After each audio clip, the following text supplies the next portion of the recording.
Hello friends, good morning, જય શ્રી કૃષ્ણ. હવે જો ગયા લેક્ચર ની અંદર આપણે સહસંયોજક બંધના વિખંડન વિશે ચર્ચા કરી ગયા હતા કે જેની અંદર સમવિભાજન અને વિષમ વિભાજન બંને ટોપિક ક્લિયર કર્યા. ત્યાર પછી હવે નેક્સ્ટ આઈએમપી ટોપિક છે કેન્દ્ર અનુરાગી પ્રક્રિયક અને ઇલેક્ટ્રોન અનુરાગી પ્રક્રિયક.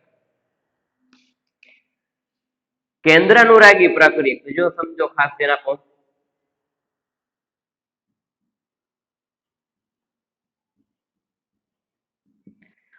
કેન્દ્ર અનુરાગી પ્રક્રિયક એટલે થાય શું?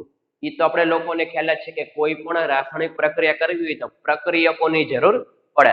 પ્રક્રિયકો વગર ક્યારેય રાસાયણિક પ્રક્રિયા જોવા મળે નહીં. મીન્સ કેવું હોય તો શરૂઆતનું સ્ટાર્ટિંગ મટીરિયલ. તો જો શબ્દ છે આપણી પાસે બે પ્રકારના પ્રક્રિયક છે, એક કેન્દ્ર અનુરાગી પ્રક્રિયક છે અને બીજું છે ઇલેક્ટ્રોન અનુરાગી પ્રક્રિયક. તો સૌથી પહેલા જોઈએ કેન્દ્ર અનુરાગી પ્રક્રિયક એટલે થાય શું? તો જો આપણે ખ્યાલ જ છે કે કેન્દ્ર અનુરાગી પ્રક્રિયા કેન્દ્ર પ્લસ અનુરાગ. અનુરાગ એટલે કે કઈ નહીં, એક પ્રકારનું એટ્રેક્શન, એક પ્રકારનું આકર્ષણ. કેના પ્રત્યે? કેન્દ્ર. તો આપણે ખ્યાલ જ છે કે કોઈ પણ પરમાણુ હશે એનું કેન્દ્ર હશે કે જેની અંદર કઈ વસ્તુ હશે? પોઝિટિવ ચાર્જ હશે. તો પોઝિટિવ ચાર્જ પ્રત્યે એક પ્રકારનું આકર્ષણ. તો વિચારો, પોઝિટિવ ચાર્જ પ્રત્યે એટ્રેક્શન કેને હોય? હંમેશા નેગેટિવ ચાર્જ ને. તો કેન્દ્ર અનુરાગી પ્રક્રિયક એટલે કે એવા પ્રક્રિયક કે જેના ઉપર શું આવેલું હોય? નેગેટિવ ચાર્જ, કે જેને ઇંગ્લિશમાં કહેવામાં આવે છે ન્યુક્લિયોફાઇલ. ન્યુક્લિયોફાઇલ ઉપરથી કઈ વસ્તુ આવી છે? NU. ન્યુક્લિયોફાઇલ એટલે કે કેન્દ્ર અનુરાગી પ્રક્રિયક કે જે શું કરતા હશે? ઇલેક્ટ્રોન દાન કરવાની ક્ષમતા ધરાવતા હશે. એ તો ખ્યાલ જ છે આપણે, નેગેટિવ ચાર્જ હશે ઇલેક્ટ્રોન દાન કરતા હશે અને પોઝિટિવ ચાર્જ હશે એ શું કરતા હશે? ઇલેક્ટ્રોન સ્વીકારતા હશે. તો કેન્દ્ર અનુરાગી પ્રક્રિયક એટલે કે એવા પ્રક્રિયકો કે જે ઇલેક્ટ્રોન દાન કરવાની ક્ષમતા ધરાવે છે. ઇલેક્ટ્રોન દાન કરવાની ક્ષમતા અથવા તો એના ઉપર નેગેટિવ ચાર્જ હોય. તો વાસ્તવિક છે કે નેગેટિવ ચાર્જ છે એને કેના પ્રત્યે એટ્રેક્શન હોય? Positive charge. Positive charge means કે જો ખાસ કઈ રીતને યાદ રાખવાનું, બેમાં આડાઅવળું ના થઈ જાય. કેન્દ્ર અનુરાગી પ્રક્રિયક એટલે કે સૌથી પહેલા પકડવાનું કેન્દ્રને. તો આપણે ખ્યાલ જ છે કે કેન્દ્રની અંદર પોઝિટિવ ચાર્જ. પોઝિટિવ ચાર્જ પ્રત્યે એટ્રેક્શન હંમેશા કેનો હોય? નેગેટિવ ચાર્જ ને. તો નેગેટિવ ચાર્જ એટલે કે NU માઇનસ એટલે કે ન્યુક્લિયોફાઇલ. કેન્દ્ર અનુરાગીને ઇંગ્લિશમાં શું કહેવામાં આવે છે? ન્યુક્લિયોફાઇલ. એના ઉપરથી એવું છે NU. ચાલો, ફર્સ્ટ શબ્દ ક્લિયર, કેન્દ્ર અનુરાગી પ્રક્રિયા. તો ચાલો એમાં આપણે વ્યાખ્યા લખેલી છે. જો કેન્દ્ર અનુરાગી પ્રક્રિયા કેને કહેવામાં આવે છે? જે પ્રક્રિયક ઇલેક્ટ્રોન યુગ્મન દાન કરે છે એને શું કહેવામાં આવે છે? ન્યુક્લિયોફાઇલ અથવા તો કેન્દ્ર અનુરાગી પ્રક્રિયક, કે જેના ઉપર કઈ વસ્તુ હશે? કાં તો નેગેટિવ ચાર્જ હશે અથવા તો એના ઉપર આવેલા હશે અબંધકારક ઇલેક્ટ્રોન યુગ્મ. ચાલો, ફર્સ્ટ પોઈન્ટ ક્લિયર. ત્યાર પછી સેકન્ડમાં આપણે એવું કીધું છે ઇલેક્ટ્રોન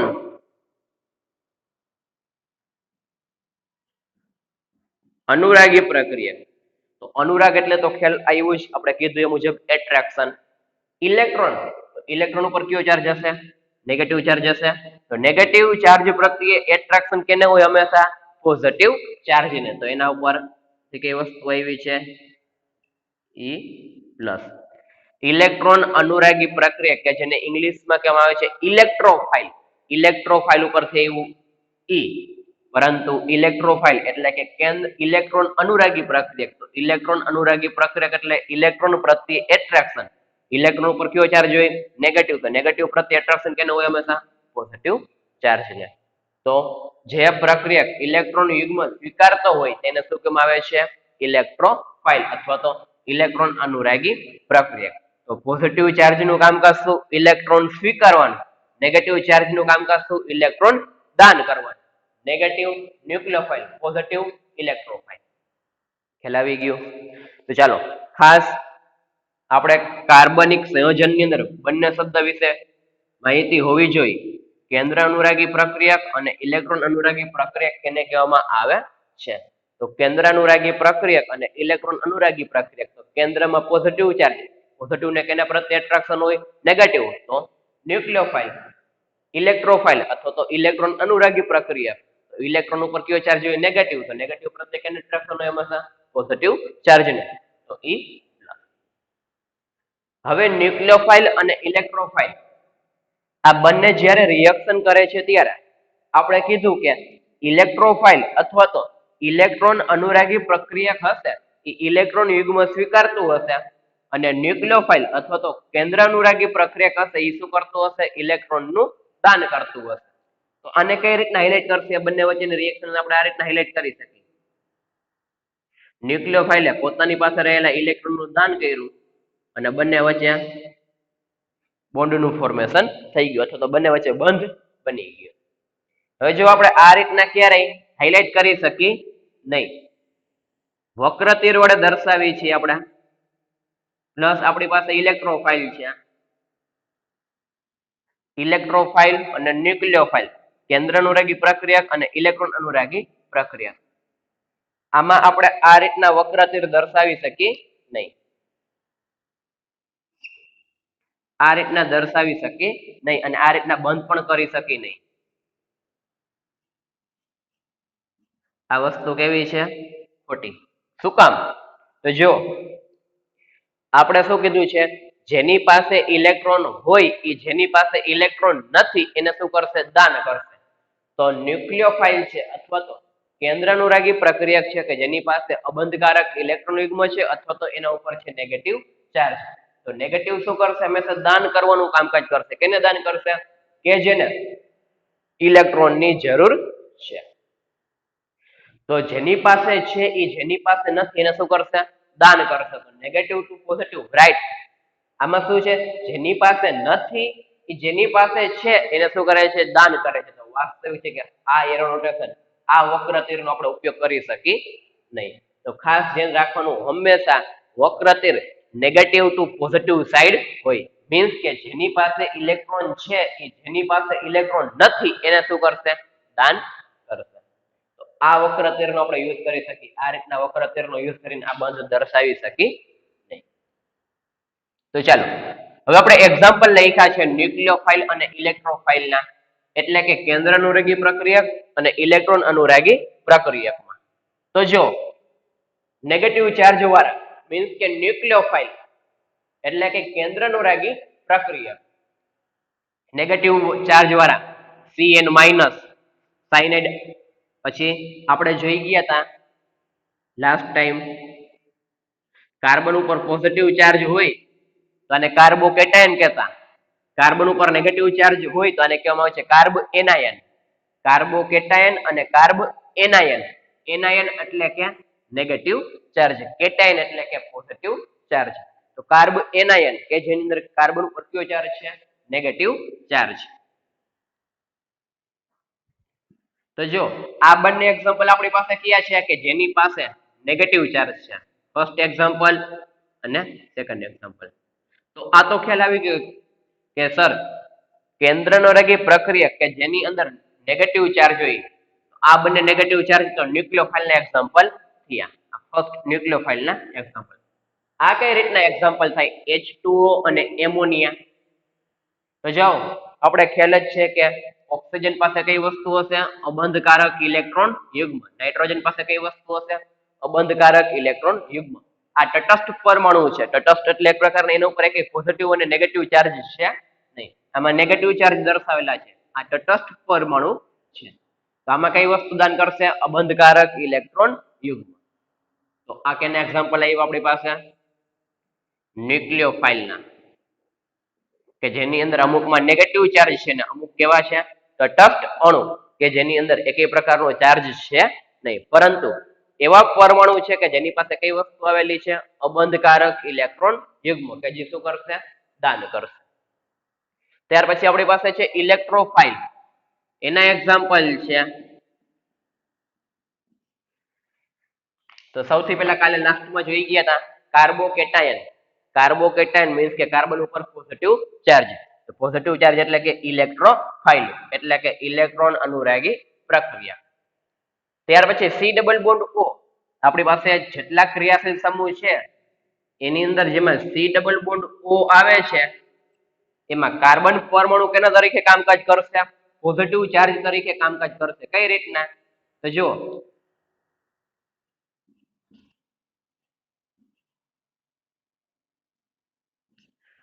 કાર્બન અને ઓક્સિજન ની અંદર ઓક્સિજનની ઇલેક્ટ્રોન ખેંચવાની કેપેસિટી કાર્બન કરતા કેવી છે? વધારે છે. તો ઇલેક્ટ્રોન કાર્બનની કેપેસિટી ઓક્સિજન ખેંચવાની ઓક્સિજનની કમ્પેરિઝનમાં આ જે આપણી પાસે જે કાર્બન છે એની ઇલેક્ટ્રોન ખેંચવાની કેપેસિટી ઓક્સિજનની કમ્પેરિઝનમાં ઓછી છે. અથવા તો એવું કહી શકીએ ઓક્સિજનની આ બંધમાં રહેલા ઇલેક્ટ્રોનને પોતાની તરફ ખેંચવાની કેપેસિટી કાર્બન કરતા કેવી છે? વધારે છે. તો એટલા માટે આના ઉપર આવશે આંશિક ઋણ વીજભાર અને આના ઉપર આવશે આંશિક ધન વીજભાર. તો જો આંશિક ધન વીજભાર અને આંશિક ઋણ વીજભાર એના વિશે આપણે ગયા લેક્ચરમાં ડિસ્કશન કરી ગયા હતા કે જેની અંદર આપણે વિદ્યુત ઋણતાનો કોન્સેપ્ટ આપણે એપ્લાય કરેલો હતો. વિદ્યુત ઋણતા એટલે કે કાંઈ નહીં, બંધમાં રહેલા ઇલેક્ટ્રોનને પોતાની તરફ એટ્રેક્ટ કરવાની કેપેસિટી કે જે આપણે આવર કોષ્ટક કરીને જે ચેપ્ટર છે એમાં સ્ટડી કરશે. હવે જો એક ઉપર આંશિક ઋણ વીજભાર, બીજા ઉપર છે આંશિક ધન વીજભાર. તો કાર્બન ઉપર કયો ચાર્જ આવ્યો છે? આંશિક ધન વીજભાર. આંશિક ધન વીજભાર છે તો વાસ્તવિક છે કે આપણે શું કહી શકીએ? હવે જો આ રીતના કરી શકીએ, આ જે પાઈ બંધના ઇલેક્ટ્રોન છે એ બંને કોણ લઈ જાય છે? ઓક્સિજન. તો કાર્બન ઓક્સિજન ઉપર નેગેટિવ ચાર્જ એ કાર્બન. હવે જો એ કોઈ પણ કાર્બન હોઈ શકે અથવા તો બીજું કોઈ પણ પરમાણુ અથવા તો કોઈ પણ અણુ બંને સાઈડ હોઈ શકે. ઇટ ડઝન્ટ મેટર છે, આપણે સિમ્પલ બંધના સ્વરૂપમાં દર્શાવેલું છે. આ બંને સાઈડ કાર્બન પરમાણુ હોઈ શકે, બંને સાઈડ હાઇડ્રોજન પણ હોઈ શકે, કોઈ પણ વસ્તુ હોઈ શકે. અહીંયા એક બાજુ આલ્કાઇલ સમૂહ હોઈ શકે, એક બાજુ હાઇડ્રોજન હોઈ શકે. હવે જો કાર્બનની સંયોજકતા કેટલી થઈ? 1 2 3. વાસ્તવિક છે કે કાર્બન ઉપર કયો ચાર્જ આવશે? Positive charge. પોઝિટિવ ચાર્જ તો એ કેના તરીકે કામકાજ કરશે? ઇલેક્ટ્રોફાઇલ તરીકે. તો આપણી પાસે જેટલા એક્ઝામ્પલ છે કે જેની અંદર સી ડબલ બોન્ડ ઓ છે કે જેની અંદર ઓક્સિજનનો પ્રવાહ કે જેની અંદર ઇલેક્ટ્રોનનો પ્રવાહ કઈ સાઈડ હશે? ઓક્સિજન બાજુ હશે. તો કાર્બન ઉપર આંશિક ધન વીજભાર અને ઓક્સિજન ઉપર આવશે આંશિક ઋણ વીજભાર આવશે. ધન વીજભાર આવતો હોવાથી કાર્બન પરમાણુ છે કેના તરીકે વર્કઆઉટ કરશે? કાર્બન ઇલેક્ટ્રોફાઇલ તરીકે વર્કઆઉટ કરશે અથવા તો ઇલેક્ટ્રોન અનુરાગી પ્રકૃતિ તરીકે કામકાજ કરશે. તો ખ્યાલ આવી ગયો કઈ રીતના સી ડબલ બોન્ડ ઓ માં કાર્બન પરમાણુ છે કે જેના ઉપર આંશિક ધન વીજભાર, એના ઓક્સિજન ઉપર આંશિક ઋણ વીજભાર હશે. તો કાર્બન કેના તરીકે કામકાજ કરશે? ઇલેક્ટ્રોફાઇલ તરીકે કામકાજ કરશે. ઇલેક્ટ્રોફાઇલ એટલે કે E+ એટલે કે ઇલેક્ટ્રોન અનુરાગી પ્રક્રિયા. ત્યાર પછી છે આલ્કાઇલ હેલાઇડ. આપણે આલ્કાઇલ હેલાઇડ નું પણ એક્ઝામ્પલ જોઈ ગયા હતા કે જેની અંદર બંધમાં રહેલા ઇલેક્ટ્રોન મેક્સિમમ કેના બાજુ એટ્રેક્ટ થયેલા હશે? હેલોજન બાજુ. તો આના ઉપર હશે આંશિક ઋણ વીજભાર હશે અને આના ઉપર કયો ચાર્જ હશે? આંશિક ધન વીજભાર. શું કામ? બંધના ઇલેક્ટ્રોનને પોતાની તરફ એટ્રેક્ટ કરવાની કેપેસિટી હેલોજનની કાર્બન કરતા કેવી છે? વધારે છે. તો બંધમાં જે ઇલેક્ટ્રોન છે મેક્સિમમ કેના બાજુ એટ્રેક્ટ થયેલા હશે? હેલોજન બાજુ. એટલા માટે આંશિક ઋણ વીજભાર અને કાર્બન ઉપર આંશિક ધન વીજભાર. તો ધન વીજભાર આવ્યો તો વાસ્તવિક છે કે જે આપણી પાસે જે કાર્બન છે અથવા તો આલ્કાઇલ સમૂહ છે એ કેના તરીકે કામકાજ કરશે? ઇલેક્ટ્રોફાઇલ તરીકે કામકાજ કરશે. ખ્યાલ આવી ગયો? તો એક્ઝામ્પલ કઈ રીતના? Cn- સાયનાઇડ આયન છે આપણી પાસે, કાર્બ એનાયન છે. કાર્બો કેટાયન એટલે કે પોઝિટિવ ચાર્જ અને એનાયન એટલે કે નેગેટિવ ચાર્જ. કેટાયન આવે તો કાર્બન ઉપર પોઝિટિવ ચાર્જ આવે અને એનાયન આવે તો કાર્બન ઉપર નેગેટિવ ચાર્જ. વોટર છે, એમોનિયા છે કે જેની અંદર ઓક્સિજન અને નાઇટ્રોજન ઉપર અબંધકારક ઇલેક્ટ્રોન યુગ્મ આવેલા છે. ત્યાર પછી કાર્બોકેટાયન છે સી ડબલ બોન્ડ ઓ કે જેની અંદર આપણે જોઈ ગયા ઓક્સિજન પરમાણુ ઉપર આંશિક ઋણ વીજભાર હશે અને કાર્બન પરમાણુ ઉપર આંશિક ધન વીજભાર હશે. ધન વીજભાર આવ્યું તો કાર્બન કેના તરીકે વર્કઆઉટ કરશે? ઇલેક્ટ્રોફાઇલ તરીકે કામ કરશે. બંધના બંને ઇલેક્ટ્રોન કોણ લઈ જશે? અહીંયા ઓક્સિજન પરમાણુ. સેમ ટુ સેમ આના અંદર આલ્કાઇલ સમૂહ ઉપર આંશિક ધન વીજભાર અને હેલોજન ઉપર આવશે આંશિક ઋણ વીજભાર. શું કામ? તો ઇલેક્ટ્રોન છે એ મેક્સિમમ કેના બાજુ એટ્રેક્ટ થયેલા હશે? હેલોજન બાજુ. તો આંશિક ઋણ વીજભાર અને આંશિક ધન વીજભાર. ધન વીજભાર આવતો હોવાથી આલ્કાઇલ સમૂહ છે કેના તરીકે કામ કરશે? ઇલેક્ટ્રોફાઇલ તરીકે કામકાજ કરશે. તો ખ્યાલ આવી ગયો કઈ રીતના ઇલેક્ટ્રોફાઇલ અને ન્યુક્લિયોફાઇલ બંનેની વ્યાખ્યા અને બંનેના એક્ઝામ્પલ. તો આપણે જો આવું કહી શકીએ ન્યુક્લિયોફાઇલ છે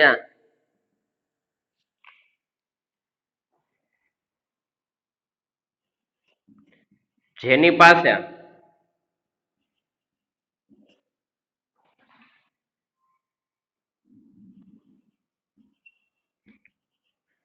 બંધકારક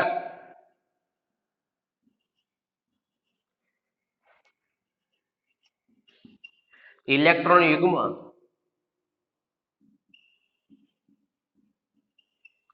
આવેલા છે. અને બીજો શબ્દ છે આપણી પાસે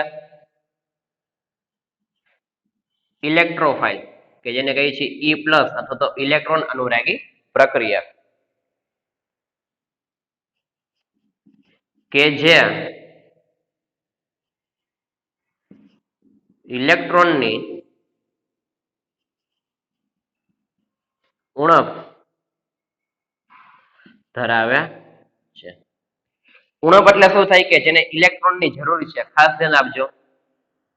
ઉણપ એટલે કે જેને ઇલેક્ટ્રોનની જરૂર છે. ઇલેક્ટ્રોનની જરૂર એને જોઈ કે જેના ઉપર કયો ચાર્જ હોય? Positive charge. તો ન્યુક્લિયોફાઇલ અને ઇલેક્ટ્રોફાઇલ આને ઇલેક્ટ્રોનની જરૂર છે જ્યારે આ ઇલેક્ટ્રોન આપે છે તો ઇલેક્ટ્રોન રીચ આને કહેવાય. ન્યુક્લિયોફાઇલ છે ઇલેક્ટ્રોન રીચ છે કે જે ઇલેક્ટ્રોન દાન કરવાની ક્ષમતા ધરાવે છે. ઇલેક્ટ્રોફાઇલ છે કે જે ઇલેક્ટ્રોનની ઉણપ ધરાવે છે. તો ખાસ શબ્દ ન્યુક્લિયોફાઇલ અને ઇલેક્ટ્રોફાઇલ. ન્યુક્લિયોફાઇલ ઇલેક્ટ્રોન રીચ અને ઇલેક્ટ્રોફાઇલ છે કે જે ઇલેક્ટ્રોનની ઉણપ ધરાવે છે. તો ચાલો બંનેની વ્યાખ્યા એક્ઝામ્પલ આ બધી વસ્તુ બુકની અંદર નોટ ડાઉન કરી લ્યો.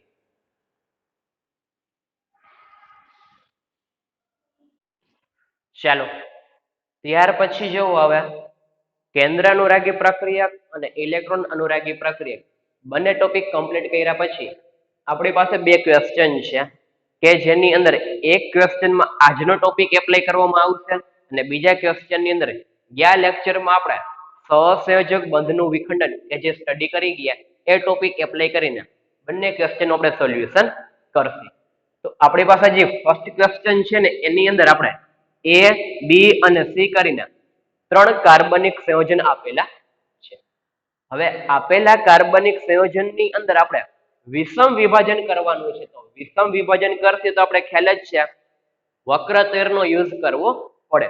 હમણાં આપણે કેમ ઇલેક્ટ્રોફાઇલ અને ન્યુક્લિયોફાઇલમાં વક્રતેરનો યુઝ કરેલો હતો કે જ્યારે ઇલેક્ટ્રોફાઇલ અને ન્યુક્લિયોફાઇલ રિએક્શન કરે છે ત્યારે વક્રતીર આપણે આ જ રીતના દર્શાવી શકીએ. આ રીતના ક્યારેય દર્શાવી શકી નહીં. શું કામ?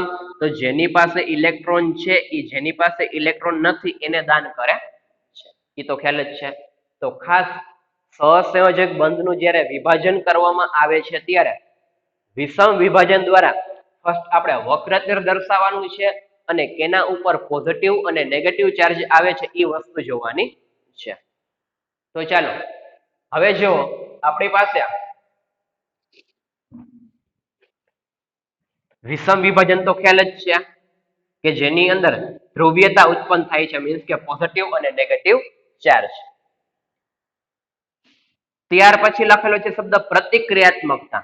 તો આપણે જ્યારે કોઈ પણ કાર્બનિક સંયોજનની અંદર જ્યારે રાસાયણિક પ્રક્રિયા કરતા હશે ત્યારે કોઈ પણ પરમાણુ ઉપર અથવા તો અણુ ઉપર નેગેટિવ ચાર્જ હોય કે પછી પોઝિટિવ ચાર્જ હોય કે પછી મુક્ત મૂલક હોય એ હંમેશા કેવા હોય? રાસાયણિક રીતે પ્રતિક્રિયાત્મક હોય મીન્સ કે સક્રિય હોય. જે સક્રિય હશે એ કેવા હશે? અસ્થિર હશે. મીન્સ કે એની સ્ટેબિલિટી કેવી હશે? એની સ્થિરતા કેવી હશે? ઓછી હશે. આપણે જ્યારે કોઈ પણ રાસાયણિક પ્રક્રિયા સ્ટડી કરશી આપણે 12 સાયન્સ અને 11 સાયન્સ ની અંદર ઘણી બધી રાસાયણિક પ્રક્રિયા આવશે કે જેની અંદર પ્રક્રિયકો પ્રક્રિયા કરીને કઈ વસ્તુ આપે છે? નિપજ આપે છે. તો આપણે એવી વસ્તુ ક્યારેય નહીં જોઈ કે જેની અંદર નિપજની અંદર નેગેટિવ કે પછી પોઝિટિવ ચાર્જ કોઈ પણ ચાર્જ લઈ શકીએ. અહીંયા બંને જગ્યાએ નેગેટિવ દર્શાવ્યા છે. એ જ રીતે આપણે પોઝિટિવ ચાર્જ પણ દર્શાવી શકીએ. આવી નિપજ ક્યારેય જોવા મળશે નહીં. મીન્સ કે જે આયોનિક સંયોજનો હોય ને આ બધા આયોનિક છે. મીન્સ કે એના ઉપર કઈ વસ્તુ છે? આયન છે. એ હંમેશા કેવા હોય? અસ્થિર હોય. અસ્થિર હશે તો વાસ્તવિક છે કે એની સક્રિયતા, એની ક્રિયાશીલતા, એની રાસાયણિક પ્રક્રિયા કરવાની ક્ષમતા કેવી હશે? વધારે હશે. તો કોઈ પણ બીજા પરમાણુ અથવા તો બીજા કોઈ પણ અણુ સાથે પ્રક્રિયા કરીને કેવા થવાની ટ્રાય કરશે? હંમેશા તટસ્થ થવાની ટ્રાય કરે. આપણે કેમ એસિડિટી વધી ગઈ હોય, મીન્સ કે એસિડનું પ્રમાણ વધી ગયું તો ઉપરથી કઈ વસ્તુ નાખી છે? બેઝ નાખી છે. તો આપણે કેવું થઈ જશે? તટસ્થ થઈ જાય છે. એસિડ પ્લસ બેઝ તટસ્થ. તો એ જ વસ્તુ છે. કોઈ પણ આયોનિક સંયોજન હશે એ ક્યારેય કેવા સ્ટેબલ હશે એટલે કે હંમેશા એ અસ્થિર હશે. અસ્થિર હોય તો એની રાસાયણિક પ્રતિક્રિયાત્મકતા કેવી હોય? વધારે હોય. જેની રાસાયણિક પ્રતિક્રિયાત્મકતા વધારે હોય એના એક્ઝામ્પલ લખેલા છે. કાં તો એ નેગેટિવ ચાર્જના સ્વરૂપમાં હોઈ શકે, કાં તો પોઝિટિવ ચાર્જના સ્વરૂપમાં હોય. તો હવે પ્રતિક્રિયાત્મકતા અને વિષમ વિભાજન બંને શબ્દનો ખ્યાલ આવી ગયો. તો પ્રતિક્રિયાત્મકતા એટલે કે અસ્થિર. અસ્થિર એટલે કે કેવા થાય? રાસાયણિક રીતના પ્રક્રિયા કરવા કેવા છે? સક્ષમ છે, કેપેબલ છે. એની ક્રિયાશીલતા રાસાયણિક પ્રક્રિયા કરવાની કેવી છે? વધારે છે. તો વિષમ વિભાજન કરશો. વિષમ વિભાજનથી આપણે પ્રતિક્રિયાત્મકતા અણુ મીન્સ કે પોઝિટિવ અને નેગેટિવ ચાર્જ ધરાવતા અણુ અથવા તો પરમાણુ જોવા મળશે કે જેની સ્થિરતા કેવી હશે? ઓછી હશે. એવા સંયોજનને આપણે વક્રતીર દ્વારા દર્શાવવાનું છે. તો ફર્સ્ટ આપણી પાસે છે CH3 બંધ SCH3. તો કાર્બન અને સલ્ફર વચ્ચે જે સહસંયોજક બંધ છે એ બંધના ઇલેક્ટ્રોન હંમેશા સલ્ફર બાજુ મીન્સ કે કાર્બન કરતા સલ્ફરની ઇલેક્ટ્રોન ખેંચવાની કેપેસિટી કેવી છે? વધારે છે. તો જ્યારે આ સહસંયોજક બંધને તોડવામાં આવે ત્યારે બંધના બંને ઇલેક્ટ્રોન કોણ લઈ નીકળશે? સલ્ફર નીકળશે. તો કાર્બન ઉપર કયો ચાર્જ આવશે? CH3 positive charge plus sulphur ઉપર કયો ચાર્જ આવશે? Negative charge. પહેલું વિષમ વિભાજન. વિષમ વિભાજન કરશે તો પ્રતિક્રિયાત્મકતા અણુ પોઝિટિવ નેગેટિવ ચાર્જ આવ્યો. તો પોઝિટિવ અને નેગેટિવ ચાર્જ આ આયોનિક સંયોજનો ક્યારેય સ્થિર હોય નહીં. મીન્સ કે અસ્થિર હશે. અસ્થિર હોય તેની ક્રિયાશીલતા કેવી હશે? હંમેશા અથવા તો પ્રતિક્રિયાત્મકતા કેવી હશે? વધારે હશે. આ બીજા કોઈ પણ અણુ અથવા તો પરમાણુ સાથે પ્રક્રિયા કરીને કેવા થશે? તટસ્થ થઈ જશે. જ્યારે રાસાયણિક પ્રક્રિયાની ચર્ચા કરતા હોય ત્યારે. ત્યાર પછી નેક્સ્ટ છે. તો આમાં આપણે આ રીતના દર્શાવી શકીએ. શું કામ? બંને કાર્બન વચ્ચે સહસંયોજક બંધ તો છે જ, પરંતુ અહીંયા કાર્બન સાથે હાઇડ્રોજન છે, જ્યારે અહીંયા કાર્બન સાથે નાઇટ્રોજન છે. તો બંધના ઇલેક્ટ્રોનને ખેંચવાની કેપેસિટી નાઇટ્રોજનની કાર્બન કરતા કેવી હોય? વધારે હોય. તો આ સહસંયોજક બંધનું વિખંડન આપણે આ જ રીતના કરી શકીએ કે જેની અંદર CH3 ઉપર પોઝિટિવ ચાર્જ અને CN મીન્સ કે કાર્બન બંધના બંને ઇલેક્ટ્રોન લઈને નીકળ્યું તેના ઉપર કયો ચાર્જ આવ્યો? Negative charge. તો વક્રતીર હંમેશા આમાં આ જ રીતના દર્શાવી શકીએ, આમાં પણ આ જ રીતના દર્શાવી શકીએ. લાસ્ટ આપણે કઈ રીતના આપેલું છે? CH3 અને કોપર. તો આપણે ખ્યાલ જ છે કોપર કે જે ધાતુ છે, ધાતુનું નેચર હંમેશા કેવો હોય? ઇલેક્ટ્રોન દાન કરવાનું. તો આ બંધના બંને ઇલેક્ટ્રોન લઈને કોણ નીકળી જશે? CH3. તો CH3 ઉપર positive charge and copper CH3 બંધના બંને ઇલેક્ટ્રોન લઈ નીકળે છે એટલા માટે આના ઉપર કયો ચાર્જ આવશે? Negative charge. અને કોપર ઉપર કયો ચાર્જ આવશે? Positive charge. બંધના બંને ઇલેક્ટ્રોન લઈને રિપ્લેસ થાય છે. ધાતુનું નેચર ઇલેક્ટ્રોન દાન કરવાનું હશે તો પોતાનું ઇલેક્ટ્રોન પણ શું કરી નાખશે? એ દાન કરી દેશે. તો CH3 ઉપર નેગેટિવ ચાર્જ અને કોપર ઉપર કયો ચાર્જ આવશે? Positive charge. ખ્યાલ આવ્યો શું કીધું? તો A, B અને C કરીને કાર્બનિક સંયોજન છે કે જેની અંદર વિષમ વિભાજન કરવાનું છે. વિષમ વિભાજન કરશો તો પ્રતિક્રિયાત્મક સંયોજન મળશે. પ્રતિક્રિયાત્મક સંયોજન એટલે કઈ નહીં, આયોનિક સંયોજનો કે જેની અંદર પોઝિટિવ ચાર્જ હશે અને નેગેટિવ ચાર્જ છે. પોઝિટિવ નેગેટિવ ચાર્જ છે જ કે જેને આપણે વક્રતીર દ્વારા દર્શાવવાના છે. તો આમાં કાર્બન કરતા સલ્ફર આમાં કાર્બન સાથે નાઇટ્રોજન છે એટલા માટે બંધના બંને ઇલેક્ટ્રોન કોણ નીકળી જશે, સાયનાઇડ નીકળી જાય Cn. ને આમાં ધાતુ છે, ધાતુનો નેચર ઇલેક્ટ્રોન દાન કરવાનું હોય તો એ શું કરશે, દાન કરશે તો કાર્બન ઉપર નેગેટિવ ચાર્જ અને કોપર ઉપર કયો ચાર્જ આવશે, પોઝિટિવ ચાર્જ. ખ્યાલ આવી ગયો? તો ચાલો ફર્સ્ટ ક્વેશ્ચન ડન. તો નોટ ડાઉન કરી લો પહેલો ક્વેશ્ચન.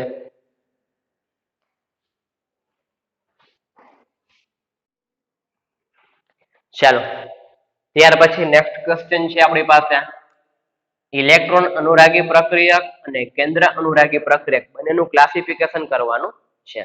એક્ઝામ્પલ આપેલા છે કે જેને ઇલેક્ટ્રોન અનુરાગી પ્રક્રિયક અને કેન્દ્ર અનુરાગી પ્રક્રિયક બંનેની અંદર ક્લાસિફિકેશન કરવાનું છે. તો ચાલો આપણી પાસે ન્યુક્લિયોફાઇલ કાં તો નેગેટિવ ચાર્જ ધરાવતા હશે કાં તો એની પાસે કઈ વસ્તુ હશે, અબંધકારક ઇલેક્ટ્રોન યુગ્મ.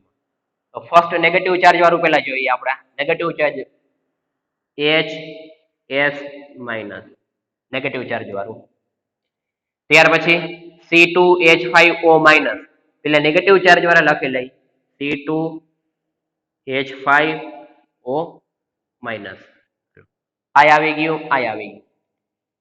હવે નેગેટિવ ચાર્જ વાળું છે તો આર્યું NH2 માઇનસ NH2 માઇનસ. આમાં જે માઇનસ ચાર્જ છે કેના ઉપર હોય, નાઇટ્રોજન ઉપર. ત્યાર પછી નેગેટિવ ચાર્જ વાળું છે કઈ તો આ કેન્સલ, આ કેન્સલ, આ કેન્સલ, ત્રણ વસ્તુ આવી ગઈ. એને હવે કઈ વિચારવાની આવતી નથી. હવે જો અબંધકારક ઇલેક્ટ્રોન યુગ્મ છે તો અબંધકારક ઇલેક્ટ્રોન યુગ્મ વાળું જોઈએ આપણે તો આ રહ્યું આપણી પાસે છે જ CH3 થ્રાઇસ નાઇટ્રોજન. એની પાસે શું દર્શાવેલું છે, અબંધકારક ઇલેક્ટ્રોન યુગ્મ. તો ન્યુક્લિયોફાઇલ કાં તો નેગેટિવ ચાર્જ હોય કાં તો એની પાસે અબંધકારક ઇલેક્ટ્રોન યુગ્મ આવેલા હોય. તો આપણે નીકળી ગયું તો ન્યુક્લિયોફાઇલ, ન્યુક્લિયોફાઇલ, ન્યુક્લિયોફાઇલ અને ન્યુક્લિયોફાઇલ. તો બાકીના જે આપણી પાસે આવી છે બધી કઈ વસ્તુ હશે, ઇલેક્ટ્રોફાઇલ હશે. ઇલેક્ટ્રોફાઇલ કે જેના ઉપર પોઝિટિવ ચાર્જ છે. શરૂઆતમાં જોઈએ Cl+, પછી બીજું CH3 C double bond O, carbon ઉપર પોઝિટિવ ચાર્જ, આ વયું ગયું, આ વયું ગયું. NO2 પ્લસ NO2 પ્લસ ને BF3. તો જો પોઝિટિવ પોઝિટિવ પોઝિટિવ આ તો ખ્યાલ આવી ગયો, પરંતુ BF3 આ કઈ રીતના ઇલેક્ટ્રોફાઇલમાં આવે છે તો એ તમે ઓલરેડી આપણે સ્ટડી કરી જ ગયા છો. લુઈસ એસિડ અને લુઈસ બેઝ, એસિડ અને બેઝની વ્યાખ્યામાં જે આપણી પાસે જે આવર્ત કોષ્ટકની અંદર જે બોરોનની સિરીઝ છે, બોરોન એલ્યુમિનિયમ વાળી જે આખી સિરીઝ છે આવર્ત કોષ્ટકની અંદર, એ બધાય કેના તરીકે વર્ક કરશે, લુઈસ એસિડ તરીકે વર્ક કરશે. શું કામ? તો જો આપણે જે ઇલેક્ટ્રોફાઇલ કેને કહીએ છીએ કે જેની અંદર અષ્ટકીય ઇલેક્ટ્રોનની રચના કમ્પ્લીટ હોય નહીં. તો BF3 તો આપણી પાસે બોરોન થશે કેટલા ફ્લોરિન છે, 3 છે. તો વાસ્તવિક છે કે 3 ફ્લોરિન હોવાથી કેટલા અષ્ટકીય નહીં પરંતુ ષષ્ટકીય ઇલેક્ટ્રોનની રચના ધરાવશે. 6 ઇલેક્ટ્રોન હશે. BF3 એક બંધની અંદર 2 ઇલેક્ટ્રોન, 3 બંધની અંદર કેટલા ઇલેક્ટ્રોન, 6 માટે કયો શબ્દ વાપર્યો છે, ષષ્ટકીય ઇલેક્ટ્રોનીય રચના. તો ષષ્ટકીય ઇલેક્ટ્રોનની રચના ધરાવે એ પણ કેની અંદર આવે છે, ઇલેક્ટ્રોફાઇલમાં. કે જે ઇલેક્ટ્રોન સ્વીકારશે બીજો કોઈ પણ ન્યુક્લિયોફાઇલ હશે ઇલેક્ટ્રોનનું દાન કરે તો બોરોન શું કરશે, ઇલેક્ટ્રોન સ્વીકારશે. આપણે કઈ રીતના આ જ વસ્તુ કેના જેવી છે, આના જેવી છે, CH3 પ્લસ જેવી. આમાં પણ ષષ્ટકીય ઇલેક્ટ્રોનની રચના છે. એવા ન્યુક્લિયોફાઇલ આવશે તો એ શું કરશે, આ કાર્બનને ઇલેક્ટ્રોન દાન કરશે. એ જ વસ્તુ અહીંયા છે પરંતુ આમાં ચાર્જના સ્વરૂપમાં છે. આ તટસ્થ અણુ દર્શાવેલું છે કે જેની અંદર બોરોન ષષ્ટકીય ઇલેક્ટ્રોનની રચના ધરાવે છે. આમાં કેમ કાર્બન ધરાવે છે એ જ રીતના બોરોન ધરાવે છે. બંને વસ્તુ સરખી છે. ડિફરન્ટ ક્યાં છે, એક ઉપર પોઝિટિવ ચાર્જ છે જ્યારે બીજા ઉપર ચાર્જ છે નહીં. આખું તટસ્થ અણુ તમને આપેલું છે તો બંને વસ્તુ સરખી જ છે. તો બોરોનની આખી સિરીઝ યાદ રાખજો. આવર્ત કોષ્ટકની અંદર બોરોનની જે આખી સિરીઝ છે કેના તરીકે વર્ક કરશે, ષષ્ટકીય ઇલેક્ટ્રોનીય રચના એટલે કે એસિડ તરીકે કામ કરશે. મીન્સ કે એના ઉપર કયો ચાર્જ હશે? Positive charge. પોઝિટિવ ચાર્જ હોય તો એ કેની અંદર આવશે? ઇલેક્ટ્રોફાઇલ ની અંદર આવે.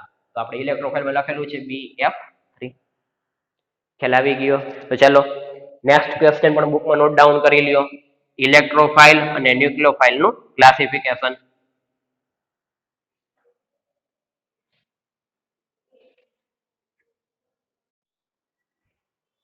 ચાલો ત્યાર પછી આપણે 3 1 2 and 3 ત્રણ કાર્બનિક સંયોજન આપેલા છે કે જેની અંદર આપણે ઇલેક્ટ્રોન અનુરાગી પ્રક્રિયક એટલે કે ઇલેક્ટ્રોફાઇલ કે જેની અંદર કયો ચાર્જ આવતો હશે? Positive charge. એ વસ્તુ આપણે જોવાની છે. તો જો ફર્સ્ટ એક્ઝામ્પલ છે આપણી પાસે. તો કેની અંદર ઇલેક્ટ્રોફાઇલ મીન્સ કે પોઝિટિવ ચાર્જ આવે છે એ આપણે સ્ટાર કરીને દર્શાવવાનું છે. તો CH3 C double bond O અને H છે. તો આની અંદર કેમાં પોઝિટિવ ચાર્જ આવે છે એ વસ્તુ આપણે સ્ટાર દ્વારા દર્શાવવાની છે. તો ચાલો C ડબલ બોન્ડ O. તો વાસ્તવિક છે કે આ બંધ કેવું હશે? ધ્રુવીય બંધ હશે. શું કામ? ઓક્સિજનની ઇલેક્ટ્રોન ખેંચવાની કેપેસિટી મીન્સ કે ઇલેક્ટ્રોનનો જે પ્રવાહ હશે કઈ સાઈડ હશે? ઓક્સિજન બાજુ હશે. તો ઓક્સિજન ઉપર કઈ વસ્તુ આવશે? બંધની ધ્રુવીયતાના લીધે આંશિક ઋણ વીજભાર. તો કાર્બન ઉપર કયો ચાર્જ આવે? આંશિક ધન વીજભાર. ધન વીજભાર આવે છે કેના તરીકે કામ કરશે? ઇલેક્ટ્રોફાઇલ તરીકે કામકાજ કરશે. ખ્યાલ આવી ગયો? તો આંશિક ઋણ વીજભાર અને કાર્બન આવશે આંશિક ધન વીજભાર. ધન વીજભારને જ આપણે શું કહીએ છીએ? ઇલેક્ટ્રોફાઇલ. તો પહેલામાં ઇલેક્ટ્રોફાઇલ તરીકે કોણ કામ કરશે? કયો કાર્બન કે જે ઓક્સિજન સાથે જોડાયેલો છે એ. શું કામ? તો ઓક્સિજનની ઇલેક્ટ્રોન ખેંચવાની કેપેસિટી કાર્બન કરતા કેવી છે? વધારે છે. તો આ જે પાઈ બંધના ઇલેક્ટ્રોન છે મેક્સિમમ કેના બાજુ એટ્રેક્ટ થયેલા હશે? અથવા તો સહસંયોજક બંધના કેના બાજુ એટ્રેક્ટ થયેલા હોય છે? ઓક્સિજન બાજુ. તો એના ઉપર આવશે આંશિક ઋણ વીજભાર અને કાર્બન ઉપર આવશે આંશિક ધન વીજભાર. તો ધન વીજભાર આવે એને સ્ટાર દ્વારા દર્શાવી. ચાલો ત્યાર પછી next example CH3C triple bond N. તો આમાં કયો બંધ ધ્રુવીય હશે? કાર્બન અને નાઇટ્રોજન વચ્ચેનો જે બંધ છે એના લીધે ધ્રુવીયતા ઉત્પન્ન થશે. શું કામ? તો નાઇટ્રોજનની કાર્બન કરતા ઇલેક્ટ્રોન ખેંચવાની કેપેસિટી કેવી છે? વધારે છે કે જેના લીધે નાઇટ્રોજન ઉપર આંશિક ઋણ વીજભાર અને કાર્બન ઉપર શું આવશે? આંશિક ધન વીજભાર. ધન વીજભાર આવતું હોવાથી આ કાર્બન કેના તરીકે કામકાજ કરશે? ઇલેક્ટ્રોફાઇલ તરીકે કામકાજ કરશે.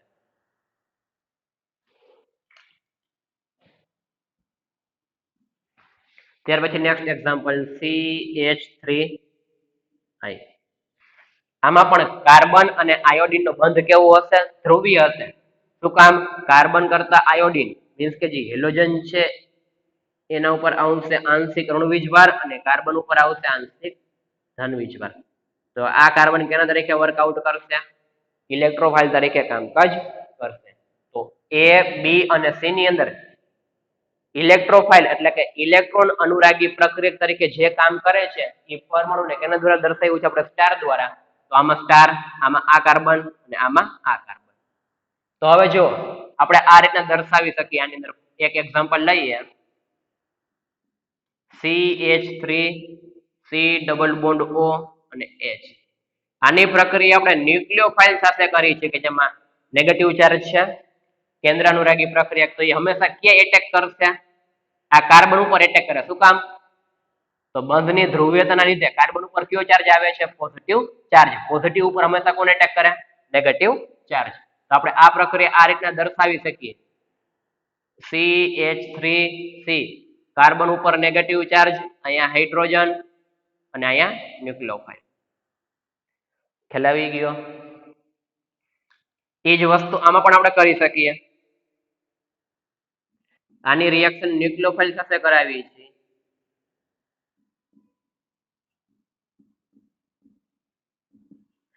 તો ન્યુક્લિયોફાઇલ શું કરશે? Positive charge. પોઝિટિવ ચાર્જ કી હશે? આ કાર્બન ઉપર હશે.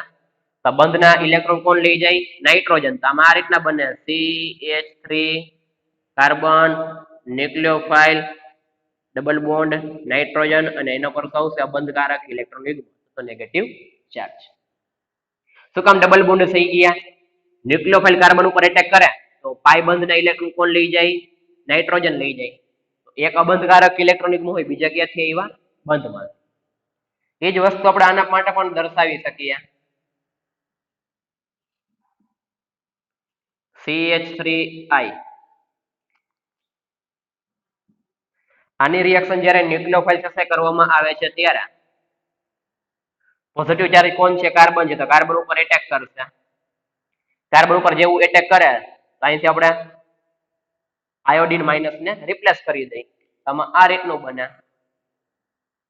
ન્યુક્લિયોફાઇલ CH3+I-. તો બંધના બંને ઇલેક્ટ્રોન લઈને કોણ નીકળી ગયું? હેલોજન એટલે કે આયોડિન. તો ન્યુક્લિયોફાઇલ હંમેશા કેના ઉપર એટેક કરે છે? ઇલેક્ટ્રોફાઇલ ઉપર જ એટેક કરે. ન્યુક્લિયોફાઇલ હંમેશા આ કાર્બન ઉપર જ એટેક કરે, આ કાર્બન ઉપર કરી શકે નહીં. ન્યુક્લિયોફાઇલ છે હંમેશા આ કાર્બન ઉપર એટેક કરે. ન્યુક્લિયોફાઇલ છે આ કાર્બન ઉપર જ એટેક કરે. શું કામ? બંધની ધ્રુવીયતાના લીધે આ કાર્બન ઉપર આંશિક ધન વીજભાર, આ કાર્બન ઉપર આંશિક ધન વીજભાર અને આ કાર્બન ઉપર આંશિક ધન વીજભાર સ્ટાર સ્ટાર અને સ્ટાર દ્વારા દર્શાવેલું છે. ખ્યાલ આવી ગયો? તો આજના લેક્ચરની અંદર આપણે કઈ વસ્તુ જોઈ ગયા? તો શરૂઆતમાં થિયોરેટિકલ પાર્ટની અંદર આપણે કેન્દ્ર અનુરાગી પ્રક્રિયક અને ઇલેક્ટ્રોન અનુરાગી પ્રક્રિયક બંનેની વ્યાખ્યા, બંનેના એક્ઝામ્પલ જોઈ ગયા. ત્યાર પછી સમવિભાજન અને વિષમ વિભાજનનો એક ક્વેશ્ચન હતો અને ઇલેક્ટ્રોફાઇલ એટલે કે કેન્દ્ર અનુરાગી પ્રક્રિયક અને ઇલેક્ટ્રોન અનુરાગી પ્રક્રિયકને ધ્યાનમાં રાખીને આપણે બે ક્વેશ્ચનનું સોલ્યુશન કરી ગયા. તો આપણે આજે અહીંયા લગી રાખીએ.